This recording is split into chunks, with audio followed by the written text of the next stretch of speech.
Чапаев любил бойцов, это мы все знаем. Мы его любили, потому что он был исключительный полководец.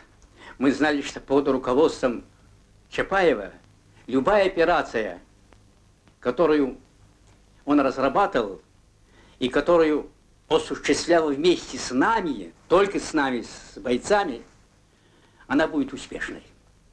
У нас было такое впечатление, раз Чапаев с нами, никакая казачья пуля, ни казачий штык, ни казачья сабля нас ни за день не убьет. Вот мы верили в его умение вести бой. За что любили, потому что он не был только командиром, он был товарищем. И в каждом бою он был первым. У нас тогда было такое представление. Ленин в Москве, Чапаев у нас в Самаре. Вот два героя, которые разобьют всю контрреволюцию. Поэтому где бы ни происходили бои, все это Чапаев, все это Чапаев. Слава Чапаева летела прям по волжским городам и селам везде, днем и ночью.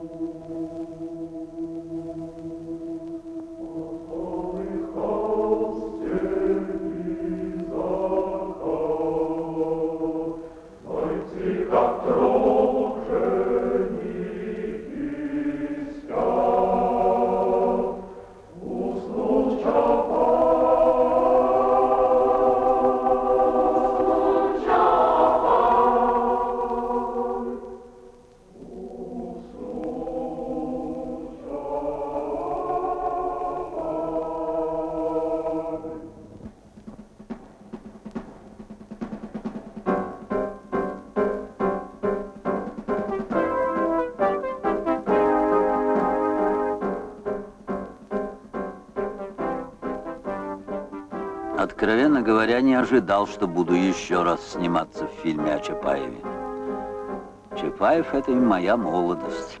Мне было 17 лет, когда я сыграл небольшую роль ординарца Фурманова-Терешки в фильме «Незабываемом», как и его герой. Консультантом фильма был чапаевский комбриг Кутяков. Приезжали и другие чапаевцы.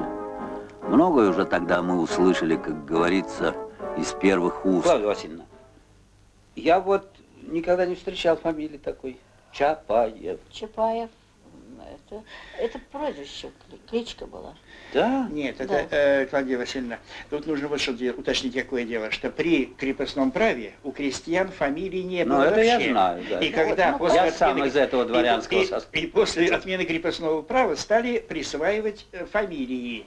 И вот тут уже и оказалось, какие-то уличные клички становились фамилиями, понятно, у других людей становились, значит, отцовское имя становилось фамилией, Иван Петрович Петров, или в этом роде что-нибудь, или это самое, где-то жил за оврагом, так он Завражнов. Ну вот моя фамилия Жжонов, почему? Наверное, сожгли дом. Мой, нет, мой какой-то мой прадед банился в русской печке и сжегся. Ну вот, банились-то. Жены. А после крепостного права Жонов. Ну, преобразовано было фамилия. Вот так же и у Василия Ивановича получилось с семьей, с его дедом. Фамилия произошла от дедушки Василия Ивановича. Сколачивала артель по сплаву плотов. И вот, когда бревна на дне подтаскивали болгарами, там все, вот нужен бревно плывет, и он вроде кричал «Чап, чап, чап». И вот, мол, от этого чап, вроде это кличка, что ли, потом пошла. А потом эта кличка перешла в фамилию. Отец родился в деревне Будайки, Чебоксарского уезда Казанской губернии.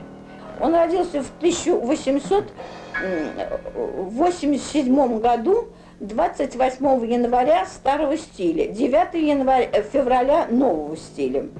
И семья была бедная, семья большая, недостатки, работник только один, это Иван Степанович. И когда моему отцу исполнилось 10 лет, они вынуждены были расстаться с Чувашией и поехали на более хлебные места. Они поехали вниз по Волге, доехали до Балакова, там остановились. Там дедушка купил половину дома. От крестьянства дедушка отказался, нанимался по найму, приучал своих детей к плотницкому делу. Судьба их сложилась трагически. Андрея призвали в русско-японскую войну на фронт. Он ушел. И там же на фронте по приказу царя его повесили. Жандармы пришли в дом Чапаевых, чтобы арестовать Ивана Степановича. Иван Степанович оказал сопротивление. Он очень сильный был физически. Он их разбросал, этих жандармов. Тогда они набросили на него петлю из веревки, замотали его и положили в телегу. На помощь подоспела Анна Ивановна, сестра старшая Василия Ивановича. Она стала заступаться за отца и вступила в драку с ними. Они ее очень сильно избили и проломили ей череп. Так она погибла. Вот ее убили, собственно говоря.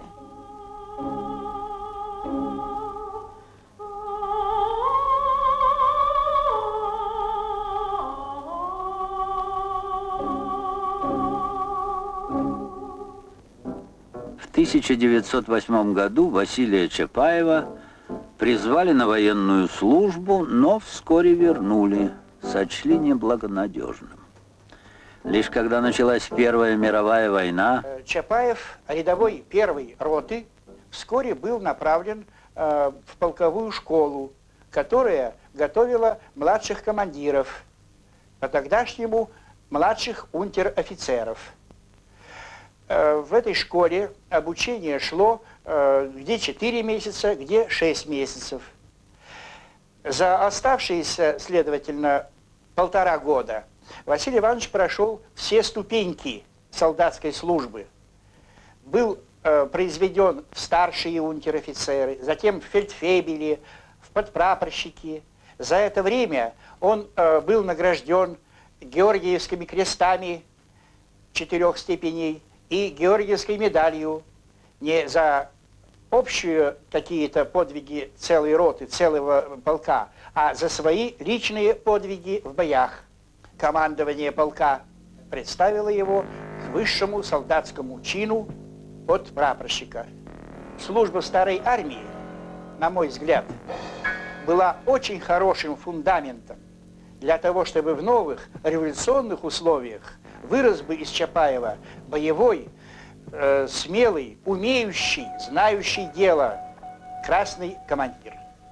Ну, шли слухи, что какой-то Чапаев, там его боятся все, он там громит всех. Как-то заявился отряд к нам, в передний подъехал, спрашивает, кто у вас старший? Мы говорим, Гаврюшка. Ну, по фамилии мы не звали, как свои мы все это местные, так по-улично его звали Гаврюшкой, так и мы говорим, Гаврюшка. Ну, говорит, давайте вашу Гаврюшку ко мне. Ну, когда наш Гаврюшка подошел к нему, он подает ему руку и говорит, я Чапаев. Ну, мы остолбенели, думаю, что такое-то? Откуда здесь? Что это за Чапаев? Какой-то там замухрышка, обыкновенный человек, главный Чапаев. Мы-то представляли Чапаев не таким. Ну, теперь он отвел эту нашу Гаврюшку, что-то он там поговорил с ним, не знаю о чем.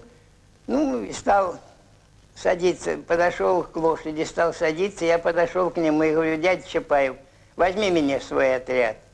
Ну, он посмотрел так на меня и говорит, а сколько тебе лет? Я говорю, 18. О, таких, говорит, мне в отряд не надо. Я говорю, как каких?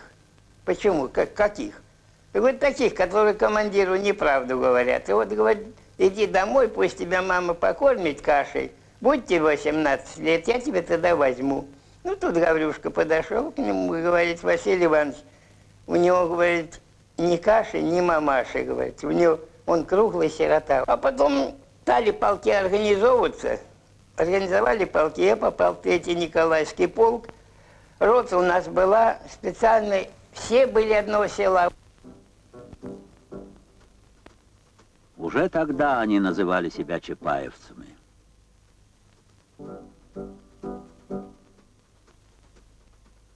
Но мало кто мог предположить, что борьба будет столь долгой и столь жестокой, а потери столь велики.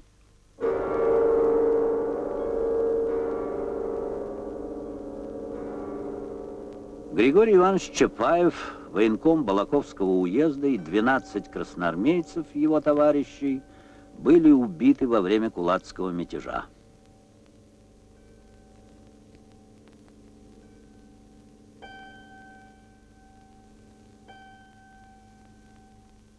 Григорий Иванович самый младший, это 9-й ребенок в семье. Во время кулацкого белогвардейского восстания в Балакове Григория Ивановича Чапаева ранили. Он упал вниз лицом. Он недалеко от дома упал, где жили 2 брата белогвардейца. Они выскочили из дома, и они стали его в спину колоть штыками. Потом, когда они его насмерть прикололи, то пробили один штык ему в грудь, другой вниз живота со спины, перевернули. По несколько белогвардейцев взяли за ствол ружей и понесли его как транспарант по городу, носили, показывали местному населению и говорили так: смотрите, как мы расправляемся с красными комиссарами. Андрея повесили, Анну убили, Григорий зверски тоже убили. Ну, а отец мой погиб, вы уже знаете. И я одна осталась из потомков отца, вот прямых, близких, я одна осталась.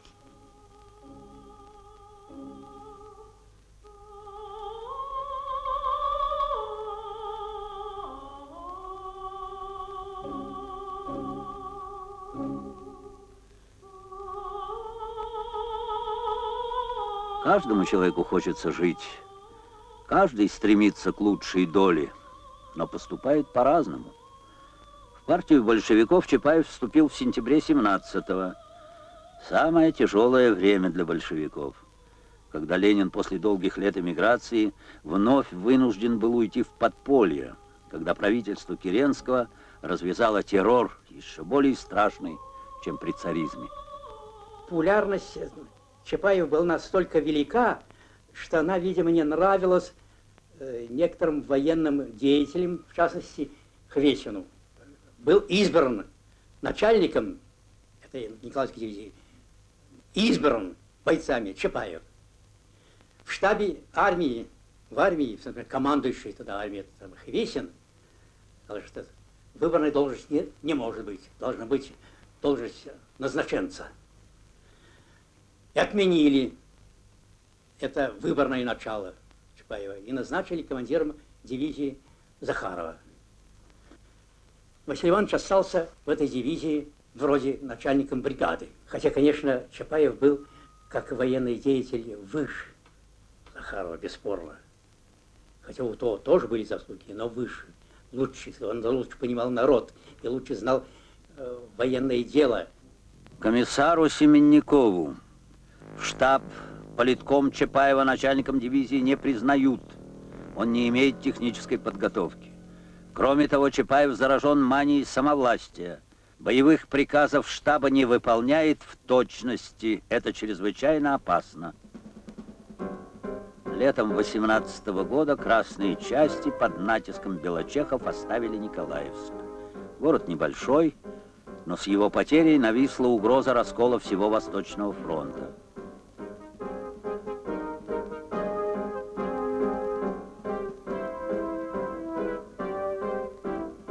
Захаров отдает приказ контратаковать, штурмом взять город, не считаясь ни с какими потерями.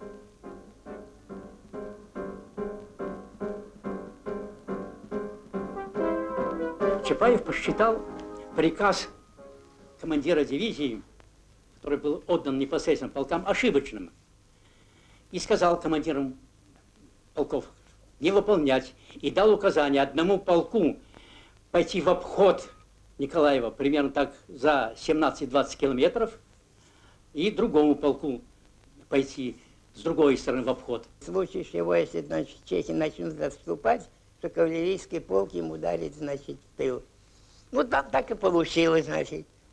Тут у них забрали многое оружие, боеприпасов и всего, и они начали отступать, считай, без боя до самой Хворостянки. Победа. Но в штабе армии действия Чапаева расценили не столь однозначно. Оставив на пути Белочехов небольшой заслон, Чапаев рисковал многим, обнажая фронт. К тому же он не подчинился приказу непосредственного начальника.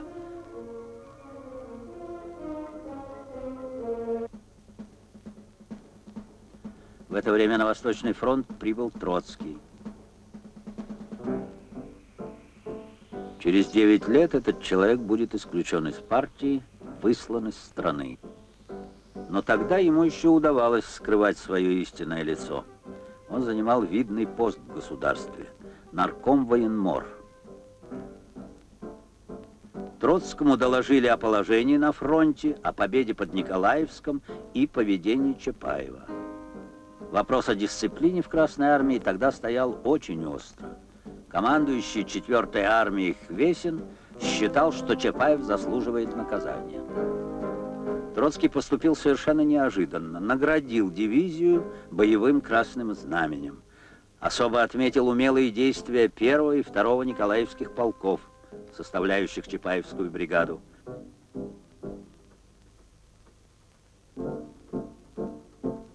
Самого Чапаева предложил повысить, назначить начальником дивизии, но другой, еще не сформированный. Замысел прост, не вызывая недовольства среди красноармейцев, оторвать Чапаева от людей, преданных ему бесконечно. Он умолчал, что новая дивизия существовала лишь на бумаге.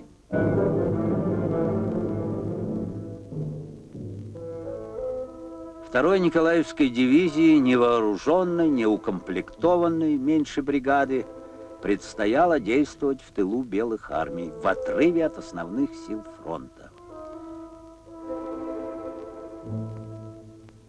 Вы назначили меня начальником дивизии, но вместо дивизии дали растрепанную бригаду, в которой всего 1000 штыков, пишет Чапаев. Из башкирских деревень к нам поступает много добровольцев, но винтовок нет. 600 человек невооруженных с палками стоят в рядах веренной мне дивизии. Больше месяца Чапаевский отряд сдерживал натиск 10 казачьих полков. Чапаев заверяет своих товарищей, что подкрепление придет со дня на день, но помощи нет.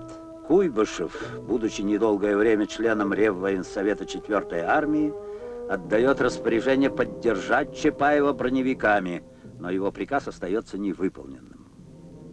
Конечно, фронт велик, и не Чапаеву судить о том, кто больше нуждается в помощи, но ведь обещают.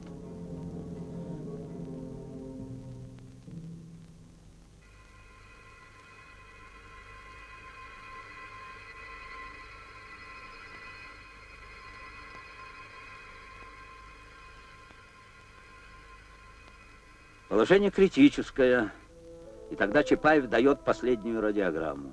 Решили умереть, но не отступить. Прошу обратить внимание всех начальников дивизий и революционных советов. Если вам дорога товарищеская кровь, напрасно ее не проливайте. Я обманут мерзавцем, командармом 4-й армии.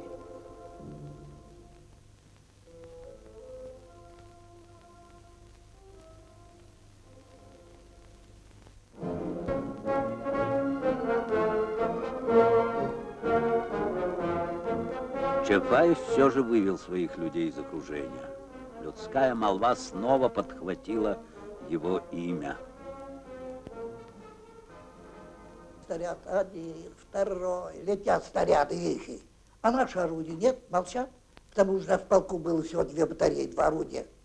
Когда рассвело, значит, совсем, я смотрю, с левой стороны, с флангов, за стогов, казахские штыки, эти пики видны. Выскочил на нас 4 этих казаков.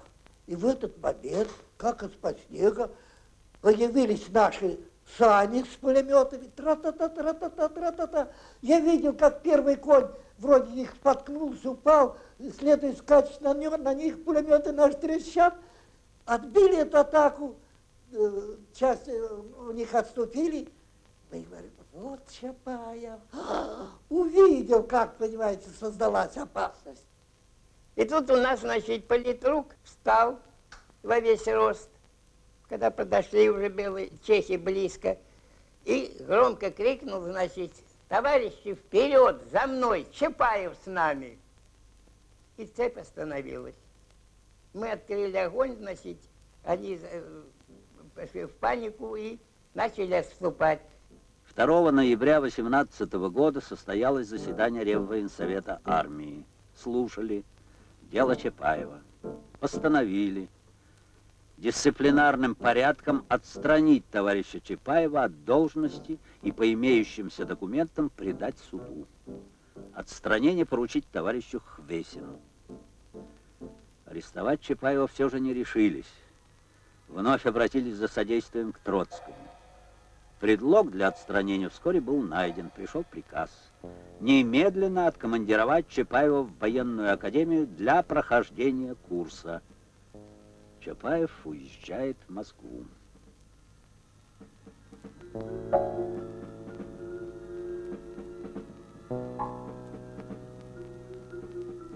Прошу вас покорно отозвать меня в штаб 4-й армии на какую-нибудь должность, командиром или комиссаром в любой полк. Что преподают, я прошел на практике. Вы знаете, что я нуждаюсь в общеобразовательной подготовке, которую я здесь не получаю. Так будьте любезны, выведите меня из этих каменных стен. Ему отказали, сославшись на то, что он зачислен в академию по распоряжению свыше. Воспользовавшись краткосрочным отпуском, Чапаев все же покидает Москву. Он прибыл в Самару, в штаб 4-й армии, командующим которой незадолго до этого был назначен Михаил Васильевич Фрунзе.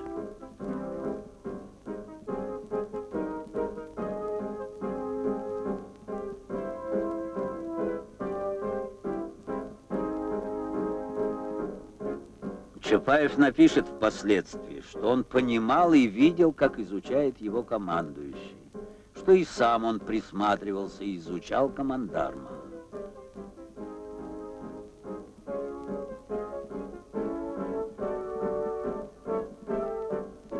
Фрунзе не был еще народным комиссаром по военным и морским делам. Только что вступив в командование армией, он уже столкнулся с так называемой партизанщиной. Один из самых близких боевых товарищей Чапаева, комбриг Плесунков, повел себя недопустимо. Плесунков свою бригаду выставил полки, выстроенный.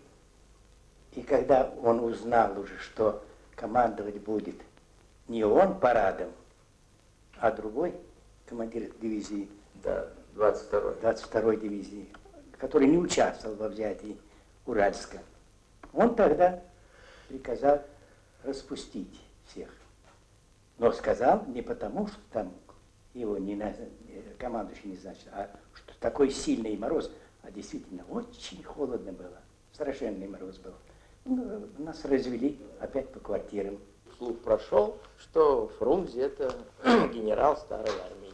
Приходит гонец, приносит ему записку. Написано: командиры и комиссары Плесунков ждут вас на собрание. Для объяснения приходят они, значит, все хмурые, реплики бросают, никто не встал, не поприветствовал, никто ему ничего не доложил.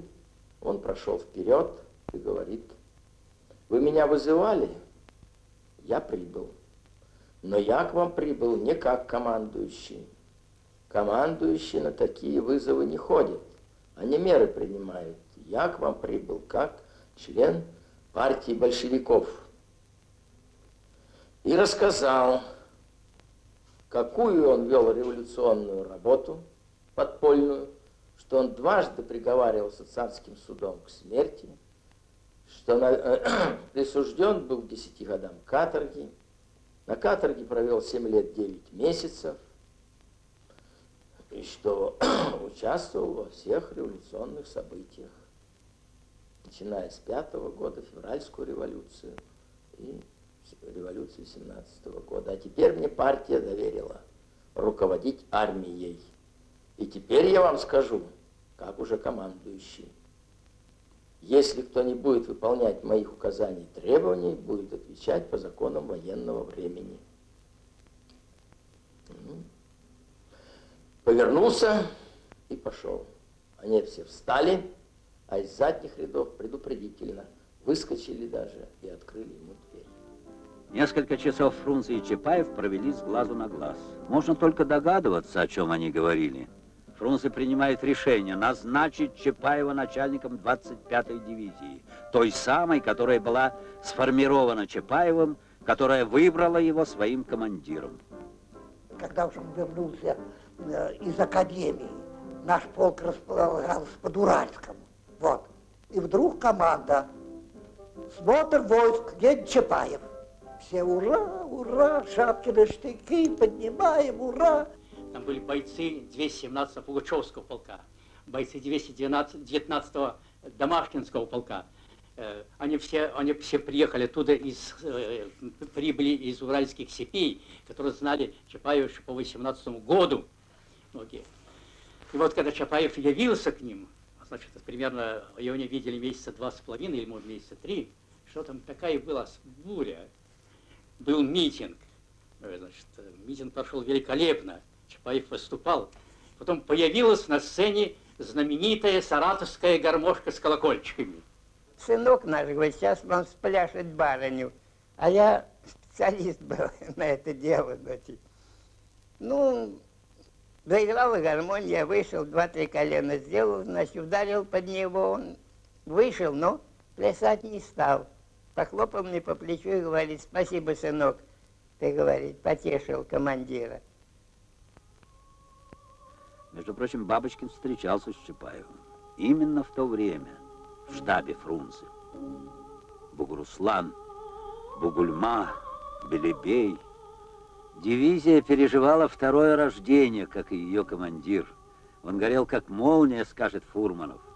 Уважение и любовь к Фрунзе Чапаев сохранил до конца своей жизни.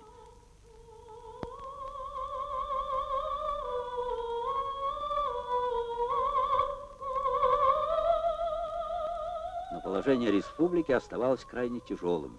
В мае 19 года Владимир Ильич Ленин писал: «Если мы не завоюем Урала, то я считаю гибель революции неизбежной». На пути к Уралу была Уфа. Фрунзе ставит задачу овладеть городом непосредственно перед 25-й Чапаевской дивизией. Чапаев тщательно изучает замысел командующего, разрабатывает план своих действий. Он был очень горд, когда Фрунзе утвердил его без изменений. Операция по освобождению Уфы, как одна из самых ярких, вошла в историю гражданской войны. Ну, заняли позицию, значит, вот, значит, идет цепь. Идут, не стреляют, главное. Ну, первую атаку мы эту сбили, появляется вторая. Сбили и эту, появляется третья. А потом, значит, уже четвертая цепь видит, что положение дрянь, уже повернула назад. Вот я в этой связи вспоминаю нашу беседу с Николаем Островским. Как раз он мне раз кстати, когда вы отражали атаки белых, судя по фильму, вот, который вышел, что они шли с вами на вас с винтовки наперевес. Я говорю, это было не так красиво, как в фильме было, но по существу было так. Что ты чувствовал? Я так думаю, что же мне скажут? Знаешь, я говорю, Николай, что я чувствовал? Только бы не осечка. Только бы не осечка. А он говорит, что? Ну расскажи подробнее, что это значит? Я говорю, что патронов у нас было маловато. У них больше в 3 раза патронов было. Только бы не сечка. И что вы делали тогда? Я говорю, мы выдержали. Подпускали их как можно ближе к себе. И уж без промаха стрелять. Но чтобы только не сечка. И тогда же Николай мне говорит, вот знаешь, Николай, смотрите, до чего же сильно, значит, не было осечек не в патронах бойцов чапаевцев, не в сердцах. Налет авиации белой. Бросили бомбу. Бомба упала рядом почти. Лошадь разорвала. Вот, а Фрунзе отбросил в сторону. Вот. Он лежал без сознания. Кровь шла у него из носу и из ушей. Вот. Его подобрали, перенесли к переправе в Красном Яре. После отъезда Фрунзе Чапаев был ранен тоже пулеметная очередь с самолета. Вот тут посмотреть можете, тут указано даже где. Вот. Пуля застряла в голове. Еще бы, может быть, ну, чуточку, он убит был бы, шапка помогла ему. Вот. Его стали перевязывать. Не перевязывать, а вытаскивать врачи дивизионные. Ничего не вышло, не выходит, инструменты никак не берут. Они говорят, решили, надо продолбить вокруг пули. Чапаев говорит, вы что, с ума сошли? Мне воевать надо, вы мне череп долбить будете. Чапаев, коновала найти, практика. И вот нашли такого. Тот приходит, посмотрел и говорит, дайте мне клещи. Какие клещи? Обыкновенные сапожные клещи. И он взял, приплюснул конец пули, а потом повернул, и пуля сама выскочила. Вот. После этого он потом приказал их экзаменовать его по всем правилам и дать документ на доктора. Многие думают, что он уже был в солидном возрасте, чуть ли там не к 50 годам. Особенно его усы, а на некоторых снимках и борода в какой-то мере старили его. А ведь на самом деле Василию Ивановичу было 32,5 года, когда он погиб. И, следовательно, 30 лет, когда он начал участие в революционных и боевых делах на стороне, в рядах Красной Армии. У меня к вам такой вопрос есть. Вот какие же обстоятельства, вот реальные обстоятельства жизненные о гибели Василия Ивановича, чтобы сопоставить, насколько мы далеко отошли от этого в фильме, насколько приблизились к жизненным обстоятельствам? Ну, чтобы быть краткой, я скажу. Я 15 лет по всем архивам изучала весь жизненный боевой путь, начиная с империалистической войны. И вот накануне гибели его, он находился в Лубищенске. Там бой был сильный, погибло очень много. Суворов, например, начальник политотдела, погиб в штыковой атаке. Комиссаром в то время не Фурманов был, а Батурин. Того зверски убили. Кололи штыками, а потом взяли за ноги, об забор ударили, у него мозги вылетели. Чапаева, так сказать, когда тут искали все, которые лично знали, не было среди трупов. Чапаева и мы искали, когда прибыли в Лубищенск. Вот. То же самое, и сети, на лодках, вот. Но нигде его не нашли. Очевидно, там место очень глубокое, течение быстрое, наверное, унесло его в море. В Венгрии демонстрировался фильм Чапаев. После этого фильма в нашу часть пришли два венгра и сказали, какая нелепость. Что показали? Это же выдумка. Ничего на самом деле так не было. Мы вот участники этих боев, и когда погиб Чапаев. Чапаева ранили. Вначале в руку его ранили, 2 раза в голову ранили, потом его ранили в живот. Когда его ранили в живот, он говорит, упал уже без сознания. И Батурин принимает на себя командование и дает приказ любыми средствами переправить Чапаева на другой берег Урала, через Урал. Мы сняли ворота, и на ворота положили его, спустили на воду, на этом, и как плот погнали. Когда мы переплыли на другой берег, и Чапаева сняли с этих ворот, он был мертвый. И мы истекаем кровью. Мы руками разгребли в песке яму, дно застелили, положили его травой, опять затрусили и засыпали песком. Место-то сравняли, никакого холма, чтобы не было, ничего.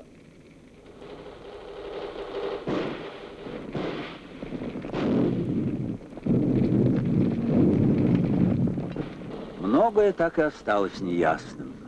Как могло случиться так, что к Лубищенску, где находился штаб с небольшим охранением, смогла подойти незамеченной целая казачья дивизия? Конечно, за Чапаевым охотились, и все же никто уже не ответит на этот вопрос.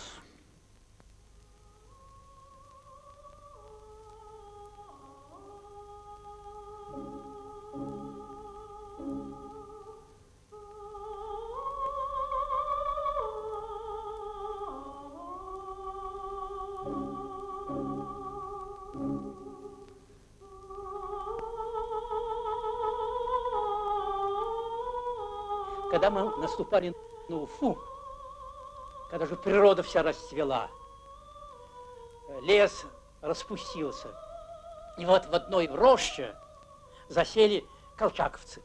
Николай Михайлович Хлебников, командир артиллерии, начал был обстреливать этот лес. Подъехал к нему Василий Иванович Саввич, говорит: не обстреливайте, уж больно лес хороший, жалко испортим, и людей жалко там. Они сдадутся к нам, потому что они остались уже в тылу. Они сдадутся нам. Лес хороший, и людей жалко.